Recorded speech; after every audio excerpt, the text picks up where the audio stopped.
Heme aquí con Adolfo Alejo, director, violista y violinista. Adolfo, muchas gracias por estar aquí. Hola, buenas tardes, gracias por la invitación. Mucho gusto en saludarte.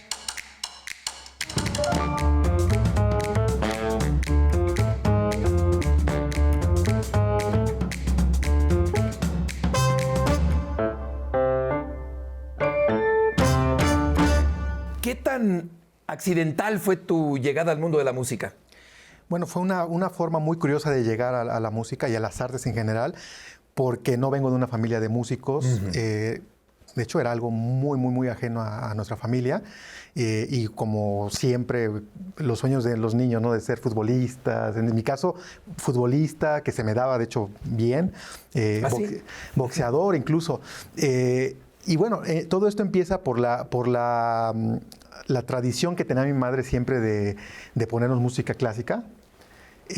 Yo te recuerdo todavía que nos compró en ese entonces unos cassettes donde venían historias o como cuentos, ¿no? De los compositores de la música clásica, ¿no? Vivaldi, Bach, Mozart, Beethoven.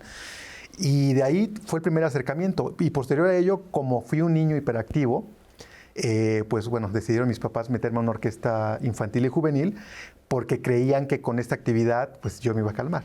Y que al final de cuentas creo que así fue, creo que sí me calmé un poco y ahí empezó mi historia con la música. La música te atemperó. Exacto. Te templó de alguna manera. Entonces tu mamá escuchaba la radio. Sí, la música clásica. Sí. Y bueno, siempre fue algo que para ella sí fue algo, una pasión que no pudo desarrollar. Ella yo creo que hubiera sido muy feliz si hubiera estudiado música. Entonces, bueno, al final creo que cuando yo empiezo en la música, pues fue su sueño y su realidad, ¿no? ¿Y en qué posición jugabas en el fútbol? Bueno, siempre me gustó jugar de defensa central.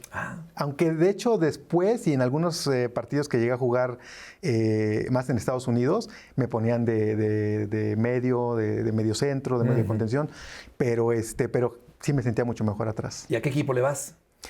Pues aquí en México, que bueno, gran parte de mi vida pues no la he vivido aquí, me gusta mucho el Cruz Azul. Pero realmente el equipo de mis sueños es el Barcelona. Y tuve la fortuna de tener acercamientos con algunos jugadores en los viajes que yo hacía en Barcelona, que es una ciudad donde me he presentado mucho. Entonces la verdad es que pues es así como el equipo de mis amores. Claro. ¿En cuántos países te has presentado? Yo creo que principalmente en Europa. De hecho, curiosamente, mi debut como solista a nivel internacional fue en Polonia. Después de Polonia se fue haciendo un efecto dominó y bueno, me empecé a presentar en México, en Alemania, en España, en gran parte de la Unión Europea. Pero sí el primer país, digamos, que abrió las puertas y abrió mi carrera como solista fue Polonia. ¿Y cuál de los dos instrumentos prefieres? Yo empecé con el violín. De hecho, bueno, el violín es el instrumento, yo creo que si no es el más popular, junto con el piano, pero bueno, con ese instrumento empecé, pero siempre sentía que me faltaba algo. Me gustan los instrumentos de cuerda, pero el violín se me hacía como... No quiero decir que el sonido muy chillón, pero no era un sonido que a mí me gustara. Lo hacía más porque el violín es un instrumento pirotécnico, es como que a pantalla, ¿no? Pero después cuando conozco la viola, que yo siempre he dicho que la viola es el instrumento más cercano a la voz humana. El cello es muy grave y el violín es muy agudo. Entonces la viola es como un instrumento intermedio. Y es lo que buscaba. Entonces al final de cuentas cuando hago el cambio del violín a la viola, pues ya como que hice clic y llené ese espacio que había tenido gran parte de mi carrera. ¿Y cuál es la diferencia entre un violín y una viola? A simple vista, un poco el tamaño. Sí. Se toca exactamente igual que el violín. Son muy parecidos. Exacto. Porque bueno, el cello pues, se toca sentado, el violín se toca acá. La viola se toca exactamente igual, solo que es un poco más grande. Y precisamente como es más grande, las cuerdas son más gruesas y más largas y produce un sonido un poco más grave, ¿no? ¿Y qué lugar ocupas tú, Adolfo, dentro de los principales violistas del mundo? Bueno, algo que me gusta mucho, de hecho, de las cosas por las cuales Polonia me abrió las puertas, es que después de mi debut en Kalisz, en una ciudad preciosa, la prensa me catalogó como el Paganini de la viola. Y eso porque yo lo que empecé a hacer en el repertorio de la viola es tomar parte de la música virtuosa del violín, de Paganini, de Wieniawski, de Pablo de Sarasate, que fue un gran virtuoso del violín, y hacer transcripciones para la viola. Y la verdad es que no se acostumbra a que los violistas pues aborden como este repertorio que a final de cuentas es tomado como virtuoso, con un grado de dificultad muy complejo. Entonces a partir de ahí, pues bueno, la prensa empezó a catalogarme así en toda Europa y hoy por hoy no sé qué lugar ocupo, la verdad es que no podría decirlo, pero creo que he podido abrir la puerta para que varios solistas mexicanos pues bueno, entren al mercado en Europa. Sí. ¿Qué tan activa es la vida cultural en México? Bueno, México es un país sumamente rico en la cuestión cultural, tenemos tradiciones, la gastronomía, las artes populares. Yo creo que bueno, es un país muy activo. En la música clásica sí creo que, bueno, hace décadas, yo creo que 60, 70, 80 fue una época de oro en la música clásica en México. Se traían solistas increíbles, ¿no? Leyendas. Estuvo aquí en México en esas décadas Jascha Heifetz, que él es considerado el rey del violín, grandes directores. Entonces, la verdad es que México siempre ha sido un referente, siempre con sus altas y con sus bajas, ¿no? Yo creo que ahora, y específicamente después de la pandemia, pues sí hubo un pequeño bache, pero creo que se está recuperando y México vuelve a ser un referente internacional, ¿no? ¿Al oído del mexicano le gusta la música de violín o de viola? Sí, de hecho, hay varios estigmas en relación a la música clásica y mucha gente piensa que la música clásica y las artes en general es como una actividad elitista, ¿no? Y la verdad es que la música está pensada por su naturaleza en que llegue a cualquier persona de cualquier latitud del planeta. Entonces, la verdad es que yo he tenido casos de personas que de entrada me dicen, no, ¿sabes qué? Es que no sé si voy a ir a tal concierto o a tu concierto porque es que no sé la música y es que a lo mejor debo de saber algo. Y siempre les digo, no, date la oportunidad, no te voy a decir nada, date la oportunidad de ir a una sala de concierto. No tienes que ir así súper arreglado. Llega al concierto y después del concierto me dices qué te pareció, ¿no? Y salen encantados. Claro. Salen encantados y a partir de ahí siempre digo, ya gané un aficionado más a la música, Claro. ¿no? Tan no es elitista que resulta mucho más barato ir a la sala Nezahualcóyotl, por ejemplo, que a cualquier concierto de un artista comercial en un recinto como el Auditorio Nacional, por ejemplo, ¿no?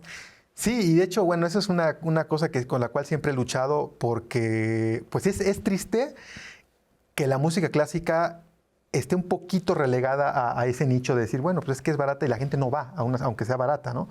Pero, digo, se ha ido cambiando poco a poco. Lo que yo siempre me quedo es que no es que sea barata, sino es accesible a la gente.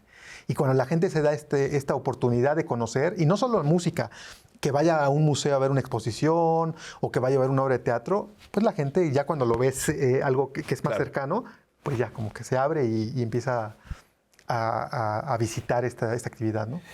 ¿Cuánto tiempo te ha tomado y qué tan difícil ha sido perfeccionar el poder tocar la viola? Pues bueno, hasta la fecha sigo tratando de perfeccionarme. La verdad es que yo creo que en cualquier carrera, en cualquier profesión, pero la música es una carrera increíble porque bueno, te permite trabajar en lo que te gusta y con pasión, pero también es muy celosa, ¿no? Decía un violinista una leyenda del violín, que uno trabaja y estudia diario 3, 4, 5, 6 horas, ¿no? Y si un día yo no estudio, inmediatamente siento físicamente, muscularmente, mentalmente, que ya no es lo mismo. En un día sin estudiar. Entonces, la verdad es que sí es muy celosa la carrera. Y por ello se tiene que estar perfeccionando y se tiene que estar estudiando constantemente, ¿no? Varios de los que fueron mis maestros, yo los veo ahora que ya varios de ellos ya son personas de una edad avanzada y siguen estudiando y se levantan y su rutina es, abren el instrumento, estudian su sesión matutina diario, ¿no? Es parte ya de ellos, ¿no? Uh-huh. Y eso es lo que yo trato también de hacer. Sí. ¿Cuál ha sido tu principal satisfacción? Profesionalmente, bueno, creo que el parteaguas en mi carrera fue el haber hecho 2 proyectos importantes. Mi debut con la Orquesta de Cámara de la Filarmónica de Berlín, la Berliner Camerata, en la sala de la Filarmónica de Berlín, que es también una de las salas más importantes, y el haber sido elegido, bueno, el primer mexicano en grabar para un sello holandés muy importante que se llama Brilliant Classics. y bueno, haber tenido la posibilidad de invitar a una orquesta mexicana a este proyecto. Eso fue como lo que marcó el antes y el después en mi carrera, desde, digamos, desde la línea nacional a volverme un artista ya más internacional. ¿Te has llegado a equivocar en alguna nota? Sí, claro, bueno, eso es... ¿Pasa seguido? Sí, y eso se lo digo incluso a mis alumnos. Cuando estudien, no traten de estudiar con la idea de no equivocarse, porque somos seres humanos, a final de cuentas, ¿no? El día que los robots puedan hacer música, bueno, ya, adiós, ¿no? Y el plus que tenemos es que el equivocarte, además de que te hace mostrar que pues, somos seres humanos, le da vida a la música, ¿no? Incluso los grandes músicos que se han considerado así perfectos han tenido días buenos, días malos, así que los errores para mí son una especie de forma de aprendizaje. Tuve un concierto como solista de violín, como solista de viola o como director y tengo que aprender de eso, ¿no? Y para hacer mi arte o llevar mi arte al siguiente nivel. Claro. ¿El error viene de una mínima desconcentración momentánea? ¿O de dónde viene el error? Bueno, hay varios factores. Un factor que obviamente, bueno, ya en una carrera profesional ya no puedes permitirte es un error por la falta de preparación, ¿no? Pero digamos que ya en los grandes niveles puede ser que un día, no sé, en un viaje viajaste 20 horas, 25 horas, 30 horas, llegas y al siguiente día en la mañana muy temprano tienes el ensayo con la orquesta. Claro. O tienes concierto directamente. Entonces, pues digo, a final de cuentas el cuerpo resiente el cambio de horario, la altura, ¿no? Es muy parecido a los deportistas. De hecho, se dice que los músicos somos los artistas de los músculos pequeños, porque al final de cuentas, pues las manos con las que trabajamos, pues se tiene que desarrollar toda la musculatura, toda la fuerza, todo esto.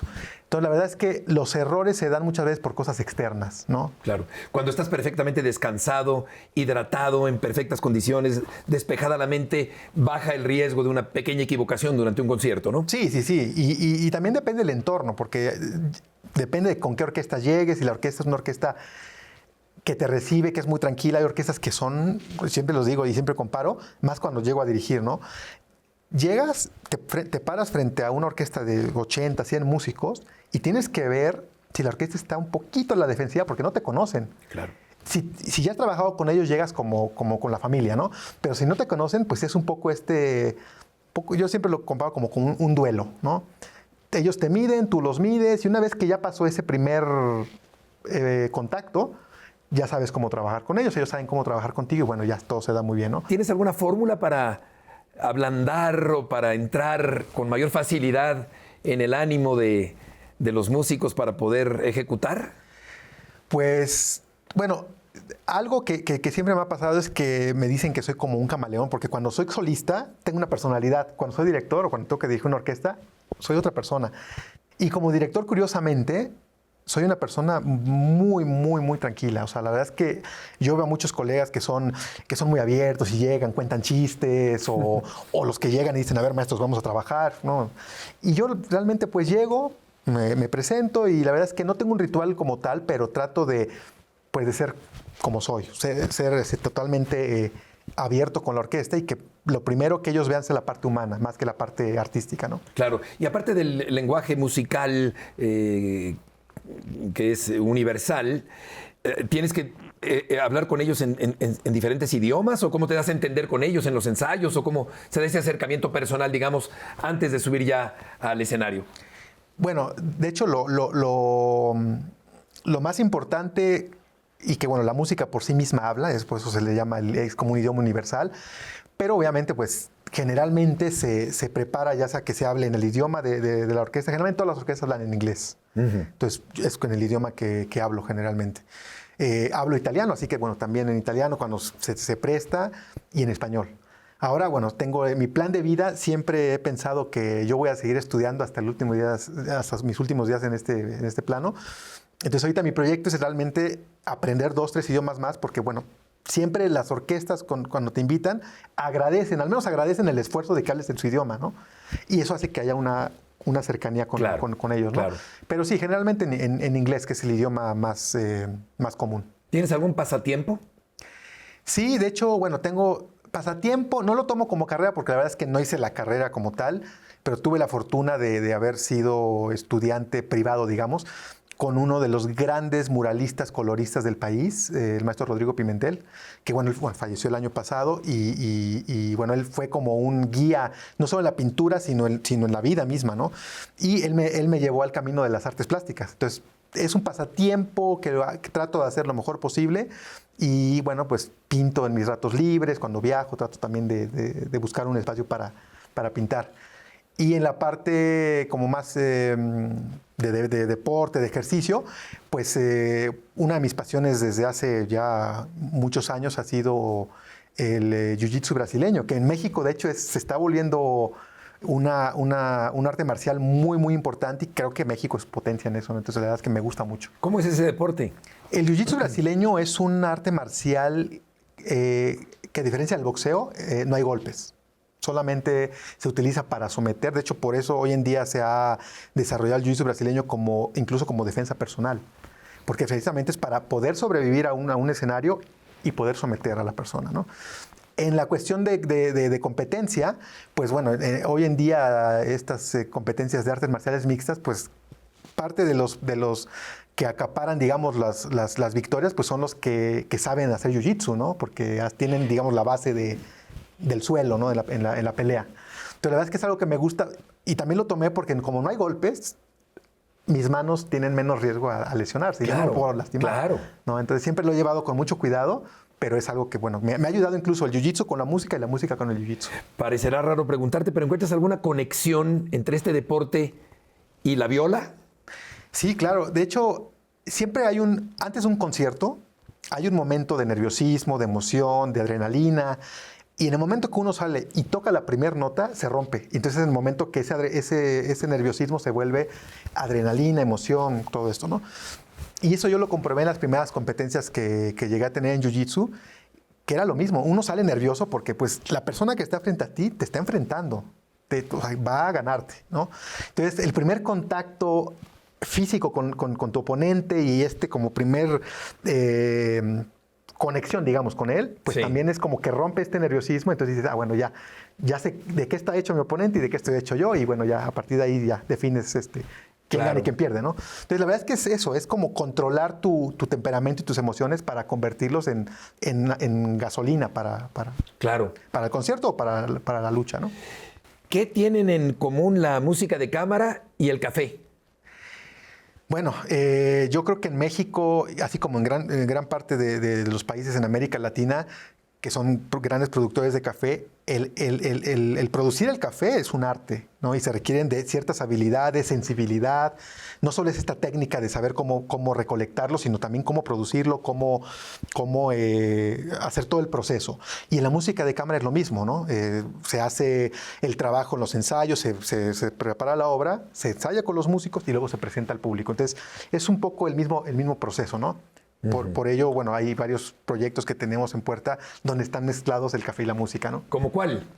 Hay un festival pronto, ¿no? Exacto.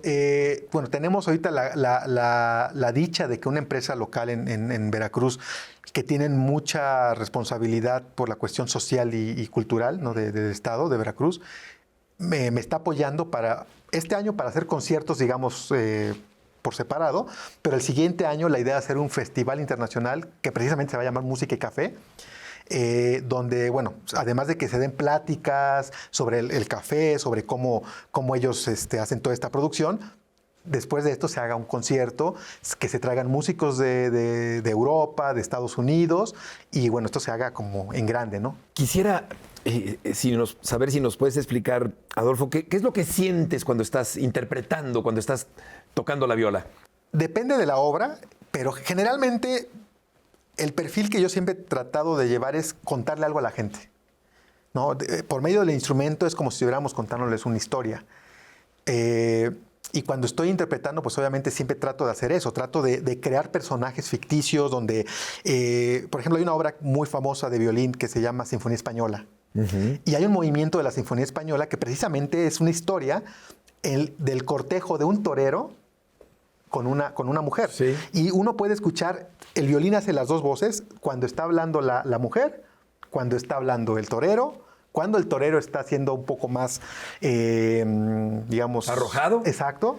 cuando la mujer como que dice, no, espérate, ¿no? Entonces, como es una historia y la gente lo escucha. Sí. Entonces, en ese sentido, cuando toco, pues la obra que sea, trato de hacerlo de esa forma, ¿no? Contarle a la gente algo, donde la gente no solo vaya a un concierto a escuchar, sino que también, pues, eche a volar su imaginación, ¿no? Y después del concierto, ¿qué pasa contigo? ¿Tardas en volver a tu vida, a reconectarte con la vida diaria, con tus actividades diarias? ¿O cómo es ese proceso posterior al concierto?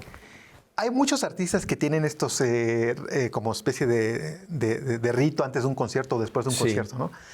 Yo la verdad es que en ese aspecto me considero una persona muy simple. La verdad es que antes de un concierto trato de estar concentrado, pero nada del otro mundo.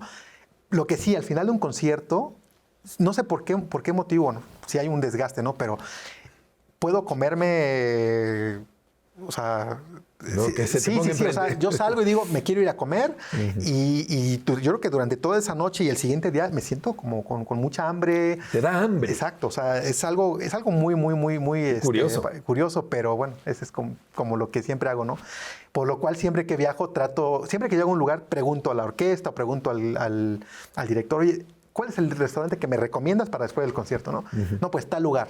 Entonces ya sé que después del concierto voy a ese lugar y ya me doy un festín, ¿no? Claro.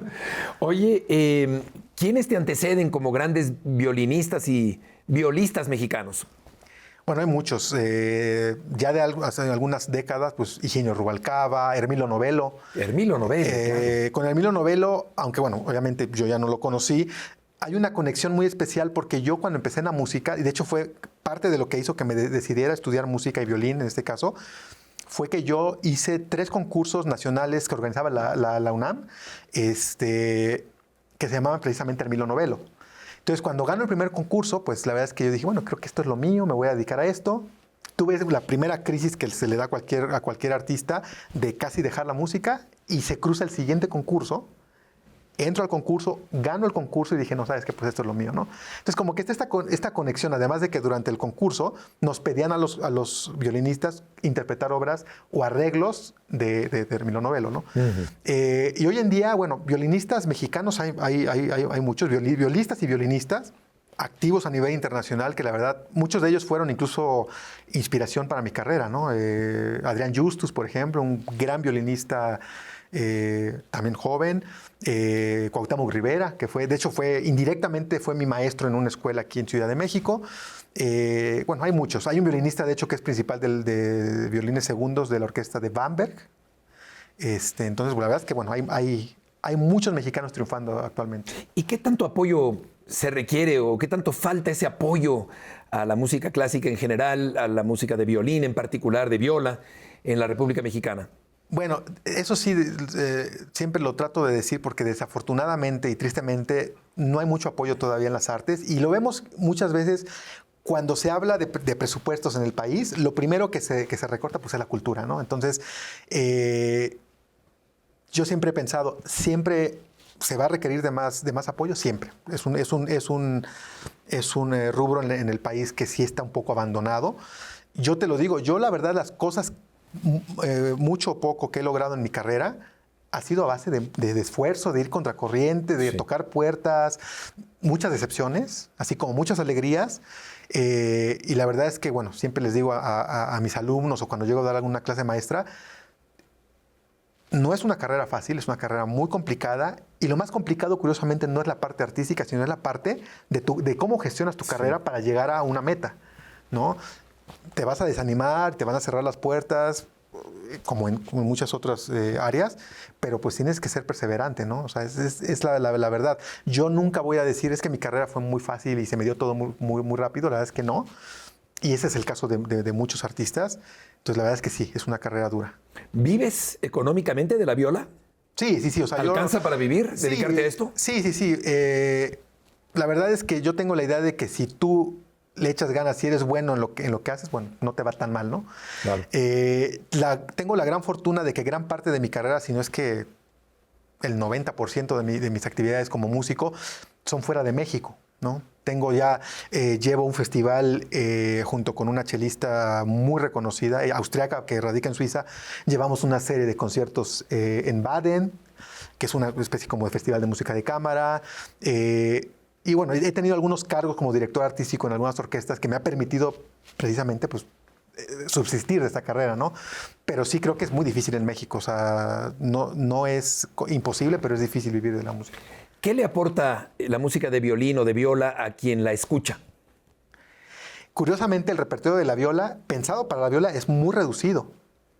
Hasta el periodo moderno, digamos, ¿no? Con Paul Hindemith, con Alfred Schnittke, el repertorio de la viola era muy limitado, ¿no? Mozart, Beethoven, las partes que escribían para la viola, pues era un instrumento para acompañar al violín. Ya la música, digamos, de principios del siglo XX para acá, y la viola empieza a tomar un papel un poquito más protagónico, ¿no?